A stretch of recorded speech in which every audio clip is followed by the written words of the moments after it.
दिन भर दायरे में कारोबार करने के बाद आज बाजार ने तीसरे दिन अच्छी क्लोजिंग दी है और मजबूती के साथ निफ्टी 18,000 के ऊपर ही आज बंद हुआ।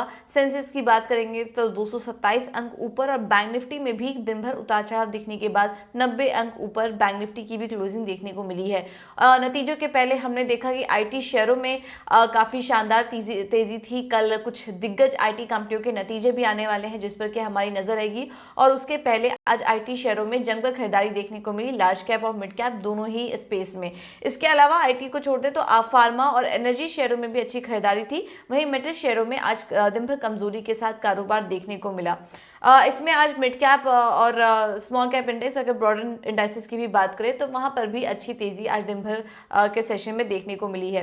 निफ्टी में चढ़ने वाले शेयरों पर नजर डालें तो आज एचसीएल टेक ऊपर था। इसके बाद अदानी पोर्ट्स, एचडीएफसी लिमिटेड और ओएनजीसी शेयरों में भी आज तेजी थी। निफ्टी में गिरने वाले शेयरों पर अगर नजर डालें तो JSW steel, Tata steel, BPCL और हिंडाल्को यहां पर आज कमजोरी के साथ कारोबार होता हुआ दिखाई दिया।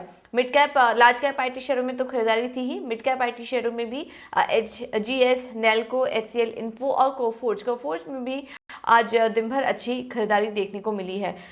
कुछ खबरों वाले शेयर्स भी थे जिनके चलते आज एक्शन था। इसमें ग्रीव्स कॉटन देखिए 5 दिनों में करीब 60% शेयर भाग चुका है और कुछ बिक्री के ऑर्डर मिले और आने वाले समय के लिए कुछ बड़े ट्रिगर्स की भी बात की जा रही है जिसके चलते आज ग्रीव्स कॉटन ऊपर था। वोडाफोन आइडिया, स्पेक्ट्रम मीडिया बकाये पर ब्याज के बदले सरकार को करीब 36% हिस्सेदारी बेचने की खबर निकलकर आ रही है और उसका असर आज वोडाफोन आइडिया के स्टॉक पर भी देखने को मिला। पेटीएम में भी आज दूसरे दिन कमजोरी थी।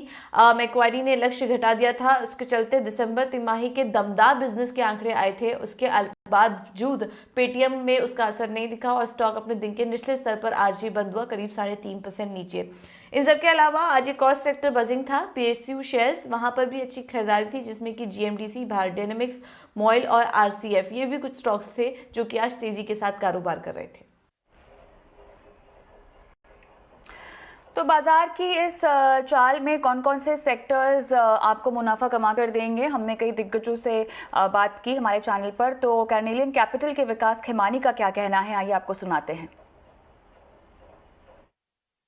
Lots of new business models will come, like SaaS is a new model which is coming about, and you will see many companies coming from India from now. We have not even seen them coming into the market. Product companies will come, and you will see over the next 5-7 years, many companies will scale up and become significantly large companies, and compete with some of the international companies. And it is a big sort of move in my opinion. So tech basket per se will expand big way, from IT services to, as Nikunj was saying earlier, on the tech platforms, and also within the software, also more product and SaaS kind of solutions, which so far was considered only domain of, I think, US based companies. But I think that is slowly moving, and we are seeing many interesting companies coming about.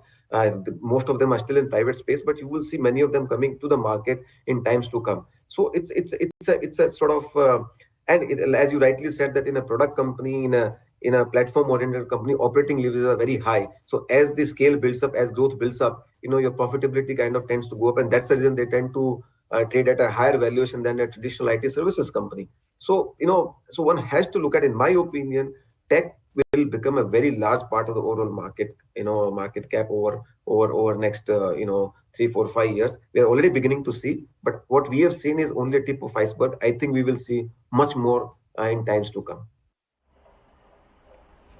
इसके अलावा इंट्रेड AMC के CEO CIO Mrinal Singh का बाजार और तीसरी तिमाही के नतीजों पर क्या कहना है, आपको सुनाते हैं। ग्लोबल क्यूज थोड़ा नेगेटिव साइड में है, लेकिन लोकल या डोमेस्टिक फंडामेंटल फैक्टर्स में कहूंगा थोड़ा पॉजिटिव साइड में है। So as a long term fundamental investor, clear bias buying का रहेगा इन डिप्स, और मेरे ख्याल से एक स्टॉक पिकर्स मार्केट है। बहुत सारे बदलाव आएंगे इकोनॉमी में अगले 2-4 साल में, और कई सारे बिजनेसेस हैं जो मेरे ख्याल से उन बदलाव को, उन डिस्ट्रप्शंस को कैप्चर करने के लिए बहुत बेटर पॉइज्ड हैं। सो आई थिंक ये बहुत अच्छा समय है निवेशक के लिए। उनको ढंग से अपना काम करना चाहिए, उनको एनालाइज करने चाहिए बिजनेसेस कि उनकी मैनेजमेंट्स क्या सोच रही हैं और किस तरीके से अपने बिजनेस को आगे ले जाने के बारे में सोच रही हैं। और एक बॉटम अप सिलेक्शन के लिए बहुत ही उम्दा बाजार और माहौल है।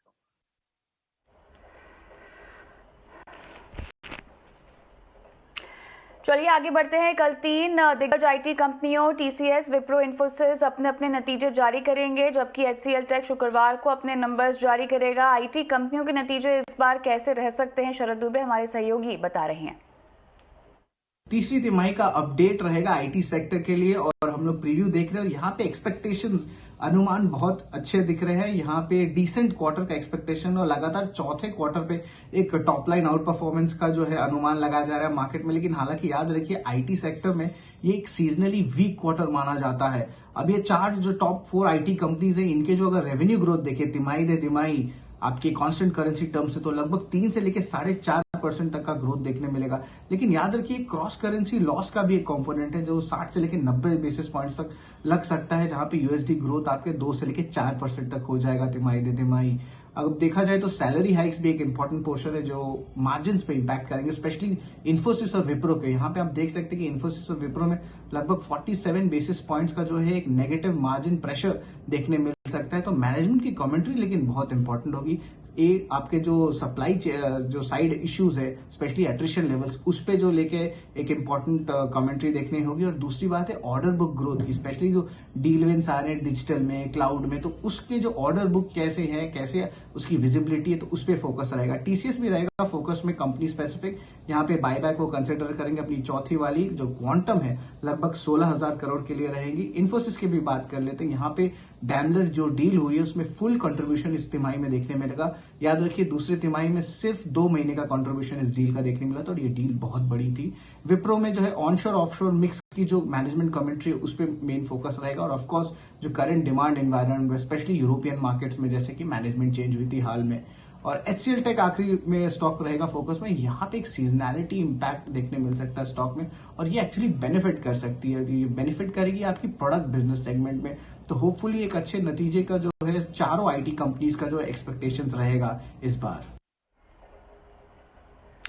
वोडाफोन आइडिया स्पेक्ट्रम एजीआर बकाये पर ब्याज को कैश में नहीं बल्कि इक्विटी में देगी और सरकार की कंपनी में 35% से ज्यादा हिस्सेदारी होगी। इस खबर पर तमाम डिटेल्स सौमित दे रहे हैं हमारे सहयोगी। वोडाफोन आइडिया ने फाइनली डिपार्टमेंट ऑफ टेलीकम्युनिकेशन और एक्सचेंजेस को ये बता दिया है कि वो जो इंटरेस्ट अमाउंट है on deferred spectrum liability and AGR dues वो कैसे पे करने वाले हैं। कंपनी इक्विटी में पे करने वाली है। अब उनके पास दोनों ऑप्शन थी, इधर वो कैश में पे करें और इक्विटी में पे करें, बट कंपनी ने इक्विटी का ऑप्शन चूज़ किया है। अब ये इंटरेस्ट अमाउंट उन्हें इसलिए पे करना है क्योंकि उन्होंने जो 4 ईयर्स का मोराटोरियम ऑफर किया था रिफॉर्म पैकेज में लास्ट ईयर, वो उन्होंने चूज़ किया था और उनके इस वजह से उन्हें ये इंटरेस्ट अमाउंट पे करना है on deferred spectrum liability and AGR dues. अब कंपनी के हिसाब से ये इंटरेस्ट अमाउंट करीब 16,000 करोड़ रुपए की होगी और डीओटी ने अब तक ये अमाउंट कंफर्म नहीं किया है, बट कंपनी के हिसाब से जो कन्वर्जन होगा वो फेस वैल्यू पे होगा जो है 10 रुपये प्रति शेयर। और इसी वजह से जो डाइल्यूशन है वो काफ़ी हाई है। अगर आप देखेंगे तो जो गवर्नमेंट ऑफ इंडिया की होल्डिंग इस डाइल्यूशन में होगी वो करीब 35.8% की होगी और गवर्नमेंट ऑफ इंडिया एक सिंगल लार्जेस्ट शेयर होल्डर हो जाएगी वोडाफोन आइडिया में। अगर आप प्रोमोटर ग्रुप्स की भी होल्डिंग देखेंगे जो आदित्य बिरला और वोडाफोन है, सेपरेटली उनकी होल्डिंग भी उतनी हाई नहीं रहेगी पोस्ट द कन्वर्जन। इसके अलावा अगर आप देखेंगे तो जो कंबाइंड प्रोमोटर होल्डिंग है वो उतर जाएगी 46.3% पे और अब ये होल्डिंग करीब 72.1% पे है। लास्ट वीक एयरटेल ने भी इस मामले में एक अनाउंसमेंट दिया था, बट उन्होंने कहा था कि वो ये अमाउंट कैश में पे करेंगे और इक्विटी में नहीं। अब वोडाफोन आइडिया के मामले में अगर आप देखेंगे तो इक्विटी का ऑप्शन चूज़ करना एक्सपेक्टेड लाइंस में था, बट इसका मतलब ये भी होता है कि रिफॉर्म पैकेज अनाउंस करने के बावजूद और टैरिफ हाइक के बावजूद भी कंपनी कॉन्फिडेंट नहीं है कि वो आगे जाके इतने अमाउंट का फ्री कैश फ्लो जनरेट कर पाएगी। और अब रेलवे से जुड़ी एक बड़ी खबर। 1 अप्रैल से भारत दर्शन और धार्मिक स्पेशल ट्रेनें नहीं चलेंगी। रेलवे मंत्रालय के आदेश के मुताबिक आईआरसीटीसी सभी धार्मिक या भारत दर्शन ट्रेन को सिर्फ 31 मार्च 2022 तक ही चला सकती हैं। आखिर इस फैसले के पीछे क्या मंशा है और क्या असर पड़ेगा आईआरसीटीसी पर, तमाम डिटेल्स हमारे सहयोगी समीर दीक्षित दे रहे हैं। रेल मंत्रालय के एक बड़े फैसले का सीधा असर आईआरसीटीसी पर पड़ने जा रहा है। दरअसल रेलवे मंत्रालय ने फैसला लिया है कि आईआरसीटीसी 31 मार्च 2022 के बाद में भारत दर्शन ट्रेन या फिर जो धार्मिक स्पेशल ट्रेन है इनका संचालन नहीं करेगी। विशेषकर जो मौजूदा उसके किराए हैं उनको लेकर के तो संचालन नहीं करेगी। यानी इसको सरल भाषा में समझे तो 1 अप्रैल 2022 के बाद में आईआरसीटीसी फिलहाल जो धार्मिक स्पेशल ट्रेन या भारत दर्शन ट्रेन चला रही है इसका ऑपरेशन, इसका संचालन नहीं कर पाएगी। और धार्मिक स्पेशल ट्रेन में सबसे जो पॉपुलर ट्रेन है वो है रामायणा सर्किट या रामायणा स्पेशल ट्रेन। इसी के साथ में ज्योतिर्लिंग स्पेशल ट्रेन है, बुद्धा सर्किट स्पेशल ट्रेन है। इस तरीके की तमाम जो विशेष ट्रेनें आईआरसीटीसी चला रही है और जो काफी रियायती या सस्ती दरों पर चलाई जा रही हैं ताकि बड़ी संख्या में लोग अपने धर्म से जुड़े हुए जो विशेष स्थल है उनका भ्रमण कर पाए, उनका दौरा कर पाए, या भारत दर्शन के रूप में जो टूरिस्ट स्पेशल जो जगह हैं वहां पर जाकर के वो घूम फिर पाए। तो इस तरीके की ट्रेन आईआरसीटीसी अब नहीं चलाएगी। तो ये बड़ा फैसला रेलवे का है और इसका सीधा मतलब यह है कि आईआरसीटीसी पर जो सालाना इन ट्रेनों के जरिए 100 करोड़ रुपए की जो कमाई करती है वो कमाई के दरवाजे अब बंद हो जाएंगे। आखिर ये फैसला रेलवे ने क्यों किया? दरअसल सूत्र यह बता रहे हैं कि इस फैसले के पीछे रेलवे मंत्रालय की यह मंशा है कि वो इन ट्रेनों के बदले भारत गौरव ट्रेन, जिसको हाल ही में ये कंसेप्ट जो है भारत गौरव ट्रेन, ये कंसेप्ट जो रेलवे लेकर के आई थी, तो इसके तहत जो ट्रेनें चलेंगी उनको आगे प्रमोट किया जाए, उनको आगे लेकर के आया जाए। भारत गौरव ट्रेन के साथ में सबसे बड़ी बात यह है कि ये ट्रेनें प्राइवेट प्लेयर भी चला सकते हैं और दूसरी बड़ी बात यह है कि इन ट्रेनों में जो किराया होगा जो टूरिस्ट से या सैलानियों से लिया जाएगा वो किराया मौजूदा जो ये ट्रेनें हैं भारत दर्शन या जो धार्मिक स्पेशल ट्रेन है इनसे लगभग 3 गुना उनका किराया होगा। तो इसका सीधा मार आम जनता पे तो पड़ेगा ही, लेकिन आईआरसीटीसी की कमाई पर भी ये जबरदस्त झटका लगने जा रहा है। यही वजह है कि आईआरसीटीसी लगातार रेलवे से गुजारिश कर रही है कि वो इन ट्रेनों को चलाने दे, क्योंकि वो उनके लिए तो ये मुफीद है और वो इसका संचालन कर पाने में सक्षम भी हैं। लेकिन रेलवे को लगता है कि कमाई के नए दरवाजे खुलने चाहिए, लिहाजा इन ट्रेनों पर फिलहाल ब्रेक लग रही है ताकि भारत गौरव ट्रेनों के लिए नए दरवाजे खोले जा सके। आगे बढ़ते हैं। इंडस्ट्री की जरूरतों के हिसाब से स्किल इंडिया प्रोग्राम का कायाकल्प होने जा रहा है। फ्यूचर स्किल्स और जॉब की जरूरतों को ध्यान में रखते हुए नई पॉलिसी बनाई जाएगी। सरकार ने इसके लिए कमेटी का गठन भी किया है। तमाम डिटेल्स हमारे सहयोगी प्रकाश प्रियदर्शी दे रहे हैं।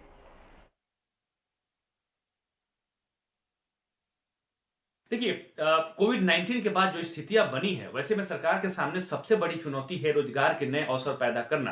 हालांकि कई लेवल पर इसकी तैयारी की जा रही है, लेकिन इसका एक जो सबसे मजबूत पक्ष है वो है इंडस्ट्री की नई जरूरतों के हिसाब से जो वर्कफोर्स है उसको स्किल्ड बनाना। सूत्र हमें बता रहे हैं कि सरकार इंडस्ट्री 4.0 की जरूरतों को ध्यान में रखते हुए अपने जो स्किल इंडिया मिशन है उसकी जो अलग अलग कंपोनेंट है उसके कंप्लीट रिवैम्प की तैयारी कर रही है, उसके कायाकल्प की तैयारी कर रही है। इस पर काम भी शुरू कर दिया गया, जैसे कि सोर्स बता रहे हैं। स्किल डेवलपमेंट मिनिस्ट्री ने एक कमेटी का भी गठन किया है जो कि फ्यूचर स्किल्स की पहचान करेगी और साथ ही साथ इस बात की भी पहचान करेगी कि कौन कौन से वो नए सेक्टर्स हो सकते हैं जहां पर रोजगार के नए अवसर पैदा हो सकते हैं और उसके लिए किस किस तरह की स्किलिंग की जरूरत होगी। उसके लिए एक नई पॉलिसी पर काम किया जा रहा है और इंडस्ट्री के साथ जो कंसल्टेशन की प्रक्रिया है वो भी पूरी कर ली गई है। सरकार जो है जो उसके मौजूदा स्कीम्स हैं उसमें जो ट्रेनिंग सेंटर्स हैं उनकी भी जवाबदेही तय करने की तैयारी कर रही है। मतलब ये कि कोई भी ट्रेनिंग सेंटर सिर्फ इस बात से नहीं बच सकता कि उसने ट्रेनिंग सर्टिफिकेट्स दे दिए और उसकी जवाबदेही खत्म नहीं, बल्कि प्लेसमेंट के परसेंटेज के हिसाब से उसकी जवाबदेही जो है वो तय की जाएगी। सूत्र हमें ये बता रहे हैं कि नई पॉलिसी की घोषणा सरकार बजट में कर सकती है और साथ ही साथ स्किल इंडिया प्रोग्राम्स के लिए जो बजट आवंटन है उसमें भी बढ़ोतरी की जा सकती है। सूत्र बता रहे हैं कि स्किल डेवलपमेंट मिनिस्ट्री ने कम से कम 35 से 40% की जो बढ़ोतरी है आवंटन में उसकी मांग की है। आगे बढ़ते हैं। Amazon फ्यूचर रिटेल केस की सुनवाई के बाद सुप्रीम कोर्ट ने फैसला सुरक्षित रख लिया है। पिछले साल सुप्रीम कोर्ट के आदेश के अनुसार सिंगापुर ट्रिब्यूनल का गठन किया गया था।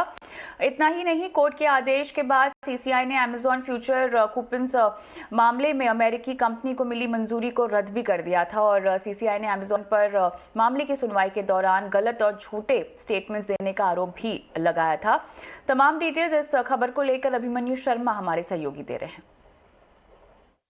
Amazon फ्यूचर रिटेल केस में सुप्रीम कोर्ट ने अपना फैसला सुरक्षित रख लिया है। 2021 के सुप्रीम कोर्ट ऑर्डर के बाद सिंगापुर का ट्राइब्यूनल कॉन्स्टिट्यूट किया गया था और पिछले महीने कंपटीशन कमीशन ऑफ इंडिया ने अपने उस रजामंदी को खत्म कर दिया था जो उन्होंने अमेज़न को फ्यूचर ग्रुप में इन्वेस्टमेंट करने के लिए दी थी। इन नई डेवलपमेंट्स के चलते सुप्रीम कोर्ट इस बात पर फैसला करेगा कि अमेज़न फ्यूचर रिटेल केस को वापस हाई कोर्ट भेजा जाए या नहीं। इसके अलावा कई और पहलुओं पर सुप्रीम कोर्ट फैसला दे सकता है, जिसमें यह भी तय किया जाएगा कि फ्यूचर ग्रुप और रिलायंस की डील को रजामंदी दी जा सकती है या नहीं, और सीसीआई की रजामंदी खत्म होने के बाद क्या अमेज़न फ्यूचर ग्रुप से संबंधित किसी भी मसले पर ऑब्जेक्शंस रेज कर सकता है कि नहीं। पिछले साल 9 सितंबर को सुप्रीम कोर्ट ने फ्यूचर रिटेल और रिलायंस के फाइनल एमैल्गेमेशन को रोक दिया था, जिसके चलते फ्यूचर रिटेल ने सुप्रीम कोर्ट से इस आदेश को हटाने की मांग की है। हालांकि अमेज़न ने सुप्रीम कोर्ट में ये स्पष्ट किया कि वह सिर्फ ये चाहते हैं कि फ्यूचर रिटेल के एसेट्स रिलायंस के पास ना जाएं। अमेज़न ने इस बात पर भी स्पष्टीकरण दिया कि वह ये नहीं चाहते कि future retail as a company fail हो, लेकिन ये आरोप जरूर वे लगा रहे हैं कि फ्यूचर रिटेल ने बार बार आर्बिट्रल ऑर्डर्स की अवमानना की है। सर्दियों का सीजन अब की बार कपड़ों की बिक्री के लिए अच्छा नजर आ रहा है, लेकिन कोरोना की मार भी कपड़ों की सेल पर पड़ती हुई दिखाई दे रही है। कोरोना के चलते शादियों का सीजन फीका पड़ गया है, कई जगह प्रतिबंध लग गए हैं, जिसके चलते दिसंबर तक विंटर वेयर सेल उछाल मार रही थी, तो इस जनवरी में बिक्री में गिरावट देखी गई है। तमाम डिटेल्स ऋतिका अरोड़ा हमारी सहयोगी दे रही है इस पर। विंटर वेयर की सेल्स काफी अच्छी रही हैं इस साल, और ये इस वजह से क्योंकि काफी ज्यादा नॉर्दर्न इंडिया में टेम्परेचर गिर रहा है और वेडिंग्स थी, नवंबर दिसंबर में फेस्टिविटीज थी और रिवेंज शॉपिंग भी लोग कर रहे थे पैंडेमिक के बाद। लेकिन विंटर वेयर मैन्युफैक्चरर्स और रिटेल करने वाली कंपनी ये कहती हैं कि जहां दिसंबर तक सेल्स काफी अच्छी रही, जनवरी में बहुत ज्यादा डिप देखने को मिल रहा है क्योंकि कोविड केसेस बढ़ रहे हैं कंट्री में और अथॉरिटीज अपनी रिस्ट्रिक्शंस लगा रही हैं, वेडिंग्स भी कर्टेल हो गई हैं, लोग एक स्टोर के टाइमिंग्स बंद गए हैं, लोग वीकेंड्स पे बाहर नहीं निकल सकते, वीकेंड कर्फ्यू है, तो इस वजह से वो कह रही हैं कि काफी ज्यादा टिप देखने को मिल रहा है विंटर कलेक्शन की डिमांड में। डॉलर इंडस्ट्रीज कहता है कि उन्होंने एंटिसिपेट किया था कि उनका 20% इम्प्रूवमेंट होगा सेल्स में, लेकिन जिस तरीके से हालात चल रहे हैं सिर्फ उनकी वॉल्यूम्स मार्जिनली ही थोड़ी ऊपर गई हैं। और इसी तरीके से मोंटे कार्लो ने भी कहा है कि प्री पैंडेमिक लेवल्स उनकी सेल्स टच कर गई थी दिसंबर तक, लेकिन अब क्योंकि इतनी ज्यादा रिस्ट्रिक्शंस हैं और कंज्यूमर सेंटिमेंट भी डैम्पन हो गया है, क्या रहेगा इस क्वार्टर में नहीं कहा जा सकता। तो क्या सर्दियों के कपड़े महंगे होंगे, किस तरह की डिमांड देखी जा रही है, जानने के लिए हमारे सहयोगी उत्कर्ष चतुर्वेदी ने बात की डॉलर इंडस्ट्रीज के विनोद कुमार गुप्ता और मोंटे कार्लो के संदीप जैन से। सबसे पहला सवाल मैं विनोद सर आपसे लेना चाहूंगा। मेरा पहला सवाल आपसे यही है कि अक्टूबर दिसंबर के क्वार्टर तक विंटर का जो सेल था कलेक्शन का वो कैसा था? अक्टूबर नवंबर दिसंबर Q3 में विंटर प्रोडक्ट्स की जो थर्मल्स हम प्रोड्यूस करते हैं और बाजार में बेचते हैं उसकी सेल सो रही है। सो इन द सेंस जो ग्रोथ हमने सोचा था वो ग्रोथ हम नहीं कर पाए क्योंकि विंटर इस साल विंटर सीजन ने धोखा दिया है। बट बाय हुक और crook we have been able to maintain the sales as per the last year numbers. Sandeep sir आपके पास आना चाहता हूं मैं कि पिछली तिमाही में किस तरह की डिमांड रहेगी, आप थोड़ा सा प्रकाश डालेंगे क्या? विंटर कलेक्शन का डिमांड तो बहुत अच्छा रहा है क्योंकि जैसा कि हमने देखा कि जो अक्टूबर नवंबर दिसंबर क्वार्टर था उसमें कोई कोविड के केसेस नहीं थे और सेकेंडली इकोनॉमी एक बहुत अच्छे तरीके से रिबाउंड हुई थी और वैक्सीनेशन की स्पीड काफी इंक्रीज होने के कारण एक कॉन्फिडेंस भी लोगों में आया था। तो थर्ड क्वार्टर जो अभी हमने देखा था तो उसमें डिमांड भी अच्छी थी और मोर ओवर एक वेडिंग सीजन था जो काफी अच्छा रहा इस साल क्योंकि रिस्ट्रिक्शन नहीं थी कोविड की खास कुछ, तो इन सब कारणों से काफी अच्छा क्वार्टर गया ये। तो बात संदीप सर ने कही उसी को आगे बढ़ाऊंगा कि कोविड के जो बढ़े मामले उनसे कितना असर पड़ा है सेल पर? जी इसका देखिए विंटर के सेल के ऊपर पेंडेमिक का कोई विशेष असर नहीं है क्योंकि एक सीजनल प्रोडक्ट है। अगर ठंड अच्छी पड़ती है तो लोगों के पास चॉइस नहीं होती है। हम जो प्रोडक्ट बनाते हैं वो बेयर बेसिक प्रोडक्ट बनाते हैं विंटर का, जिसके बगैर लोगों का रहना बहुत मुश्किल है, उनको चाहिए ही चाहिए। तो पेंडेमिक हो चाहे नहीं हो, सेल विंटर की फिर भी निकल कर आती है। पिछले अगर 2-3 सालों की हम बात करें तो विंटर सीजन बहुत अच्छा गया था और हमने प्रत्येक साल 10 से 12% का ग्रोथ मार्क किया था। पेंडेमिक था, उसके बावजूद भी हमने ग्रोथ लिया। लेकिन इस वर्ष चूंकि विंटर सीजन बहुत पुअर है और इस वजह से ग्रोथ हमें नहीं मिल पाया, but we have been able to manage the last year numbers. Sandeep sir, जो कमी आ रही है खरीदारी में, उसकी वजह केवल जो प्रतिबंध लगाए गए हैं पैंडेमिक की वजह से वो है या कोई और वजह भी है इसकी? देखिए, अगर हम जनवरी स्टार्टिंग की बात करें तो सबसे ज्यादा जो प्रॉब्लम्स हमें आ रही है वो गवर्नमेंट के एक्शन से आ रही है। जैसे रिस्ट्रिक्शंस अभी अगर हम दिल्ली में देखें तो वहाँ पे स्टुपिडिटी डिसीजंस हो रहे हैं, ऑड इवन लगा दिया और साथ में वीकेंड का लॉकडाउन लगा दिया, और हरियाणा में 6 बजे के बाद शॉप्स क्लोज हो जाती हैं और कई जगह पे नाइट कर्फ्यू लगा दिया गया, कहीं पे संडे क्लोज है। तो वैसे डिमांड बहुत अच्छी है, लेकिन जब आप कस्टमर को मतलब हाँ शॉपिंग करने जाने नहीं दोगे, और सेकेंडली जो वेडिंग्स हैं बिल्कुल आपने कर्टेल कर दी हैं, दिल्ली में 20 बंदे अलाउड हैं, ऐसी कई जगह पे 50 है, तो उन कारणों से डिमांड पे जरूर फर्क आएगा। सर, कल हम बात कर रहे थे समर क्लोथिंग की, क्योंकि कॉटन के जो दाम बढ़े हैं उसकी वजह से समर कलेक्शन में जो दाम बढ़ रहे हैं। विनोद सर, आपसे सवाल है, क्या विंटर कलेक्शन में भी हम देख सकते हैं कुछ दाम बढ़ने का इरादा है, कुछ इस तरीके का? देखिए, जनवरी में हमारे लेवल पे सेल नहीं होती है। जो सेल होती है वो रिटेलर्स की टेबल पे होती है। तो रिटेलर्स के पास ऑलरेडी हमारे डिस्ट्रीब्यूटर्स के द्वारा जो माल गया हुआ है वो उसको खाली करते हैं और फर्दर बाइंग बहुत ही फूक फूक कर वो करते हैं, क्योंकि अगर माल उस रिटेलर पॉइंट पे बच जाता है तो उसको पूरे 1 साल तक अपने काउंटर पर उसको उसकी रखवाली करनी पड़ती है। तो इस वजह से जो भी रिटेलर्स है, इस जनवरी और फरवरी में कितने भी ठंड पड़े, उनकी जो बाइंग होती है बहुत रिस्ट्रिक्टेड बाइंग होती है फ्रॉम द डिस्ट्रीब्यूटर्स। और हमारे यहाँ जो डिस्ट्रीब्यूटर्स है, चूंकि हमने जो माल बेचा उनके पास भी स्टॉक कुछ ना कुछ रहता ही है, वो उसी स्टॉक को ऑफलोड करने में लगा रहता है, फ्रेश बाइंग हमसे नहीं करते। संदीप सर, हम अक्सर बात करते हैं प्री कोरोना लेवल्स की और पोस्ट कोरोना लेवल्स की। पिछले 2 साल से महामारी चल रही है, पर अभी जो फिलहाल पिछले कुछ समय में जो सेल हुई है, क्या वो प्री कोरोना लेवल से बेटर हुई है? क्या वो कोरोना के पहले वाले जो पीक्स थे उन तक पहुंच पाई है, उनको तोड़ पाई है? नहीं, प्री पेंडेमिक लेवल से डिमांड काफी इंप्रूव हो चुकी है। अगर हम अपनी कंपनी की परफॉर्मेंस की बात करें, जो हमने पहले 3 क्वार्टर हमारे गए हैं वो प्री कोविड लेवल से काफी अच्छी ग्रोथ के ऊपर गए हैं, तो उसमें कोई डाउट नहीं था। अभी जो प्रॉब्लम्स आ रही है वो इसी क्वार्टर में शुरू हुई है because of Covid infection. Vinod sir, अगर फाइनेंशियल ईयर की बात करें, कई बार दाम बढ़े हैं, क्या किस तरीके का एवरेज प्राइस इंक्रीज हुआ है पूरे फाइनेंशियल ईयर में, हम बताएंगे क्या आप? देखिए, अगर हम बात करते हैं करंट फाइनेंशियल ईयर की, तो इस फाइनेंशियल ईयर में अभी तक हमने 3 बार प्राइस हाइक ले लिए हैं। एक बार हमने अप्रैल के महीने में लिया था, उसके बाद सितंबर में लिया, उसके बाद हमने दिसंबर में लिया।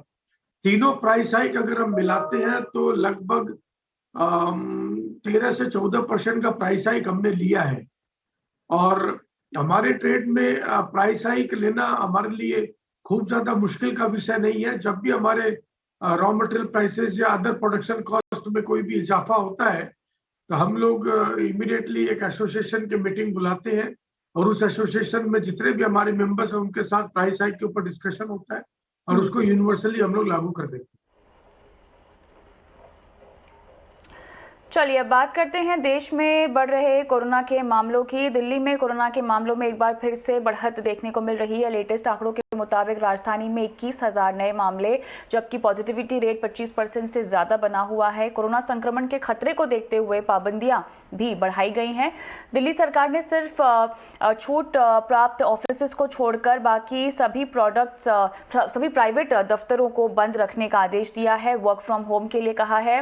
दिल्ली में रेस्टोरेंट्स और बार को बंद करने के आदेश पहले ही दिए जा चुके हैं। इन पाबंदियों के बीच दिल्ली के मुख्यमंत्री अरविंद केजरीवाल ने होम आइसोलेशन में रह रहे लोगों के लिए ऑनलाइन योगा क्लासेस शुरू करने का ऐलान किया है।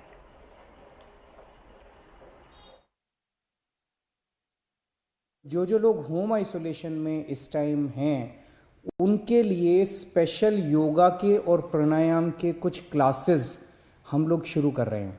ऑनलाइन क्लासेस, वो अपने घर बैठे हमारे इंस्ट्रक्टर के साथ योग कर पाएंगे। इसके लिए हमने पूरी तैयारी कर ली है। इस बीच देश में कोरोना केसेस में आज थोड़ी सी कमी देखने को मिली है। स्वास्थ्य विभाग की ओर से जो आंकड़े जारी किए गए हैं उसके मुताबिक 1,68,000 नए केसेस दर्ज हुए हैं, जो कल के मुकाबले 11,000 कम है। राज्यों की हम बात करें तो 6 राज्यों में कोरोना के केसेस तेजी से बढ़ रहे हैं। महाराष्ट्र, पश्चिम बंगाल, दिल्ली, तमिलनाडु और कर्नाटक इस लिस्ट में शामिल है। केरल में आज 9,000 से ज्यादा केसेस आए हैं। इस बीच पीएम मोदी ने कोरोना संक्रमित कर्नाटक के सीएम बसवराज बोम्मई और बिहार के सीएम नीतीश कुमार से बात कर उनकी सेहत के बारे में जानकारी ली।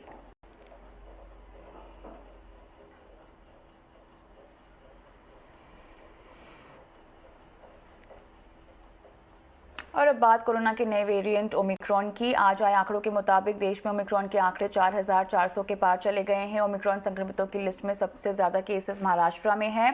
अब तक 1200 से ज्यादा ओमिक्रॉन केसेस यहां पे दर्ज हो चुके हैं। दूसरे नंबर पर राजस्थान है, जहां अब तक 645 केसेस सामने आए हैं। दिल्ली में 546, कर्नाटक में 479, जबकि केरल में ओमिक्रॉन संक्रमण के 350 मामले सामने आए हैं।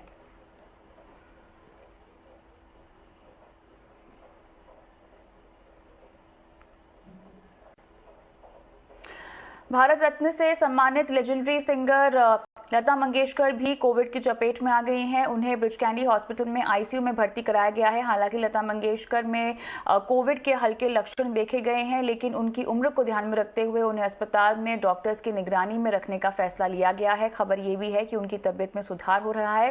पीएम मोदी ने लता मंगेशकर की सेहत के बारे में जानकारी ली है।